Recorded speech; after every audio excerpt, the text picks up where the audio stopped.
Good morning sir. Good morning aunty ji. अच्छा aunty, ये लीजिए, आपकी सैलरी देने आया था मैं। मेहरबानी साहब आपकी। अच्छा अभी हम मार्केट जा रहे हैं, फिर आपको। जी मैम साहब। चलते हैं आंटी, लेट हो रहे हैं, ध्यान रखिएगा। एक बार गिन तो लूं पैसे। इस साहब ने तनख्वाह पूरी दी है ना? अरे ये क्या, साहब ने तो 5,000 रुपए ज्यादा दे दिए। धर्मेंद्र, ये तुम क्या कर रहे हो? क्या जरूरत है उस बुढ़िया को एक्स्ट्रा पैसे देने की? हाँ, अरे रुक जाओ ना, आंटी का टेस्ट ले रहा हूँ मैं। आंटी का टेस्ट ले रहा हूँ। तनख्वाह तो मेरी 15,000 है और साहब ने मुझे 20,000 रुपए दे दिए। गिने नहीं होंगे साहब ने। एक काम करती हूँ, मैं ना रख ही लेती हूँ। मुझे कुछ समझ नहीं आ रहा, साहब ने 5,000 ज्यादा दिए या मुझे गलती लग रही है। एक काम करती हूँ, एक बार फिर से गिन लेती हूँ। अरे ये तो 5,000 ज्यादा ही है। इसे रखूं या साहब को वापस दे दूं? अगर रखती हूँ तो मेरा ईमान इसकी इजाजत नहीं देता। बिना मेहनत के 5,000 रुपए रखना, ये सब मुझे शोभा नहीं देता। पर अगर रख लेती हूँ तो इस 5,000 से मेरे पूरे महीने का खर्चा चल जाता है। क्या करूं, कुछ भी समझ नहीं आ रहा। अपने बेटे से पूछती हूँ, उसे फोन लगाती हूँ। ऐसे भी सिक्योरिटी गार्ड की नियतों में खोट होता है। ये छोटे लोग थोड़े से पैसे देखते हैं और फिसल जाते हैं। तुम्हें लगता है कि वो मेरे लॉयल होंगी? वो पक्का अपना फायदा सोच रही होंगी, और अगर वो लॉयल नहीं निकली ना तो हमारा 5,000 रुपए का नुकसान हो जाएगा। अरे 1 मिनट रुक जाओगे? हाँ, मुँह चलाई जा रही है। ये देखो कितने परेशान हो गए हैं 5,000 रुपये लेके। ये इसने फोन किसको किया है? हेलो, हाँ मम्मी। बेटा आज ना मेरे साथ ना एक अजीब सा किस्सा हो गया है। मुझे कुछ समझ नहीं आ रहा, परेशान हो गई हूँ मैं, क्या करूँ। अरे ऐसा भी क्या हो गया मम्मी, बताओ तो सही। दुकान पे खड़ा हूँ, जल्दी बोलो। वो क्या है ना बेटा, आज ना साहब ने मुझे तनख्वाह दी है और तनख्वाह है मेरी 15,000 रुपए। तो क्या हुआ, साहब ने मुझे 20,000 रुपए दे दिए। अब मुझे समझ नहीं आ रहा, ये पैसे मैं रख लूँ या साहब को वापस कर दूँ। अरे मम्मी तुम पागल हो गई हो क्या? वो 5,000 रुपए किसी को देने की जरूरत नहीं है। 5,000 रुपए में पूरे महीने का राशन आ जाएगा, सारी दिक्कतें खत्म हो जाएंगी। किसी को मत दो पैसे। ये बड़े लोग ऐसे ही होते हैं, पागल से। इनको फर्क नहीं पड़ता पैसों से। आप पैसे लेके घर पे आ जाओ। पर बेटा ये मेरे हक के पैसे थोड़ी है, ये तो साहब ने गलती से ज्यादा दे दिए ना। तो मेरा भी तो फर्ज बनता है ना बेटा कि मैं साहब को बता दूं कि उन्होंने मुझे पैसे ज्यादा दे दिए हैं। ये मेरे हक के पैसे नहीं है बेटा। मेरा वजूद है ना, मुझे गवारा नहीं कर रहा कि मैं ये पैसे रख लूं। अगर कोई नहीं देख रहा तो ऊपर वाला भगवान तो देख रहा है ना। ये जो पैसे हैं ना, ये बिना मेहनत के हैं बेटा। अरे माता, भगवान देख रहे हैं तभी तो 5,000 रुपए एक्स्ट्रा आए हैं। चुपचाप पैसे लेके घर पे आ जाओ, वरना देख लेना मेरे से बुरा कोई नहीं होगा। पहले ही बता रहा हूँ मैं। आ जाना। 5,000 रुपए आए, लौटा दो। देखो ये बुढ़िया ना पक्का पैसे रखेगी, चाइल्ड कहेंगी। और तुम देखना धर्मेंद्र, अगर इसने ये 5,000 रुपए रख लिए ना तो मैं जाके छीन लूंगी इससे। तुम चुप हो जाओगी? अरे 2 मिनट शांति नहीं है किस चीज़ की? हैं, जब मैंने 5,000 रुपये एक्स्ट्रा दिए हैं तो कुछ देखने के लिए दिए होंगे ना। 1 मिनट रुक जाओ। देख ही रही हूँ। ये साहब ने 5,000 रुपए ज्यादा क्या दे दिए? मेरे को तो सोच सोच कर ना मेरा बीपी हाई होता जा रहा है, बेचैनी सी हो रही है। कुछ समझ नहीं आ रहा कि मैं क्या करूं। ये पैसे रखूं या साहब को वापस दे दूं?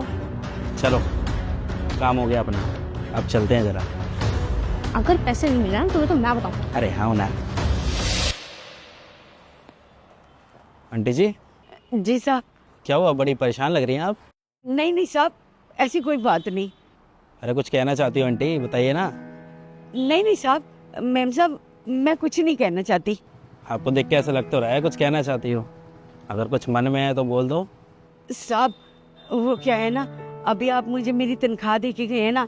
मेरी तनख्वाह तो 15,000 है, पर आपने 20,000 रुपए दिए हैं। वो पैसे मैंने रख तो लिए हैं साहब, लेकिन जब से मैंने वो पैसे रखे हैं ना, तब से साहब सोच सोच कर मेरा बीपी हाई हो रहा है। साहब मेरा मन नहीं मान रहा कि आपने जो 5,000 रुपए मुझे फालतू दिए ना, मैं वो पैसे रख लूं। 1 मिनट आंटी जी, मैंने अगर ये आपको पैसे एक्स्ट्रा दिए हैं तो आप ये पैसे रख भी तो सकती थी ना। साहब मैं ऐसे बेईमानी के पैसे नहीं ले सकती, आप अपने पैसे वापस ले लो साहब। साहब ये पैसे मैं नहीं रख सकती, ये बेईमानी होगी। मैं यहाँ सुबह से लेकर शाम तक खड़ी होती हूँ और ईमानदारी से कमाती हूँ। 15,000 तनख्वाह है ना, 15,000 में रख लेती हूँ, ये आप वापस ले लो। साहब आप मुझे ऐसे मत देखो, मैंने हमेशा इज्जत से ही कमाया है और इज्जत से ही खाया है। मुझे तो बहुत घबराहट सी हो गई थी कि कहीं आपको पता तो नहीं आपने 20,000 रुपए दिए हैं और मैंने वो पैसे रख लिए हैं। इसीलिए साहब मैं आपसे नजरें नहीं मिला पा रही थी और मैं हमेशा आपके साथ काम करना चाहती हूँ। आपने मेरे दुख सुख में हमेशा साथ दिया है, तो साहब मैं कोई छल कपट नहीं करना चाहती। साहब मैं गरीब जरूर हूँ लेकिन चोर नहीं हूँ।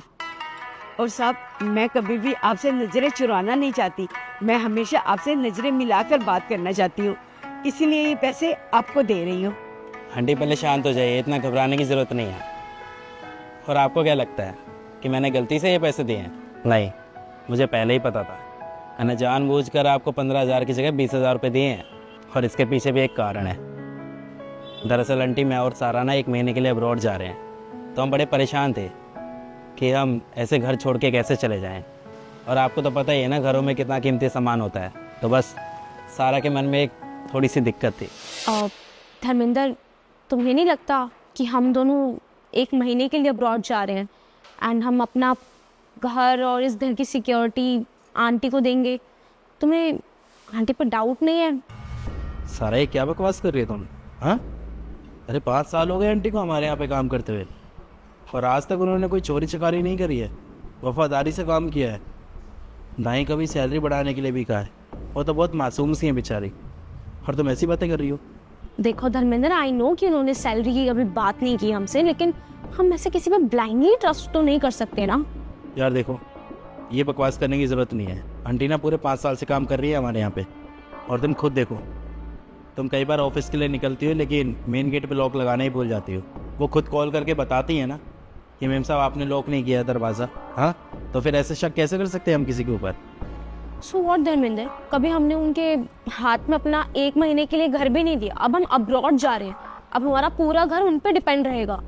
ऐसे लोग ना चोर होते हैं, इनकी नीयत कब बदल जाए पता ही नहीं लगता। तुम चुप रहो, इतना शक करने की ज़रूरत नहीं है किसी के ऊपर। हाँ, और अगर तुम्हें इतना ही शक हो रहा है ना, तो मैं एक काम करूँगा, आंटी का एक लॉयल्टी टेस्ट लूँगा, और अगर उस टेस्ट में आंटी पास हो जाती है ना, तो उनकी मैं 5,000 रुपये सैलरी भी बढ़ा दूँगा। ओके, तो तुम्हें अब उस बुढ़िया का लॉयल्टी टेस्ट लेना है? हाँ, तुम्हें लगता है वो चिन्नी चोर वो हमारी लॉयल्टी टेस्ट में पास होगी? अरे 500 रुपए की पत्ती देख के नीयत बदल देगी वो बुढ़िया। बस हो गया बहुत, मैंने सोच लिया मुझे क्या करना है। तो बस आंटी जी, इसलिए हमने आपका एक छोटा सा लॉयल्टी टेस्ट लिया था, और देखिए आप उस टेस्ट में पास भी हो गई हैं। सारा, अब तो तुम्हें कोई दिक्कत नहीं है ना? मैं 5,000 रुपये सैलरी बढ़ा सकता हूँ ना आंटी की? नहीं, मुझे कोई दिक्कत नहीं है। हो गया ना भरोसा? मैं तुम्हें पहले ही बोल रहा था, अगर आंटी के मन में कोई भी छल होता ना, तो ये 5,000 रुपये वापस ना करते। और अब हमें ये आपकी ईमानदारी देखकर बहुत अच्छे से पता लग गया है कि हम अपना घर आपकी जिम्मेदारी पर छोड़ के जा सकते हैं। और वैसे भी हमने आपकी सैलरी ना सिर्फ इसलिए नहीं बढ़ाई है, बल्कि इसलिए भी बढ़ाई है क्योंकि मेरा कंपनी में बहुत ज़्यादा प्रॉफिट हुआ है, और जिसकी वजह से मैंने अपने सारे स्टाफ की सैलरी बढ़ा दी है। मैंने ड्राइवर और आपकी भी सैलरी बढ़ा दी है 5-5 हज़ार रुपये। तो बस इसलिए मैंने आपको 20,000 रुपये दिए। और जब मेरा फ़ायदा हो रहा है तो मैं आप लोगों के बारे में भी तो सोचूंगा ना कि आप लोगों का भी फ़ायदा हो। आखिरकार आप इतना मन लगा के हमारे लिए लॉयल्टी से काम जो करते हैं। आपका बहुत बहुत शुक्रिया साहब, और मेम साहब आपका भी। और अगर ये बात मुझे पहले पता होती ना, तो मैं आपसे नजरें चुरा कर ना बात करती। चले सारा। अच्छा आंटी जी, हम चलते हैं। जी साहब, आपका बहुत बहुत शुक्रिया। मेम साहब आपका भी। जी।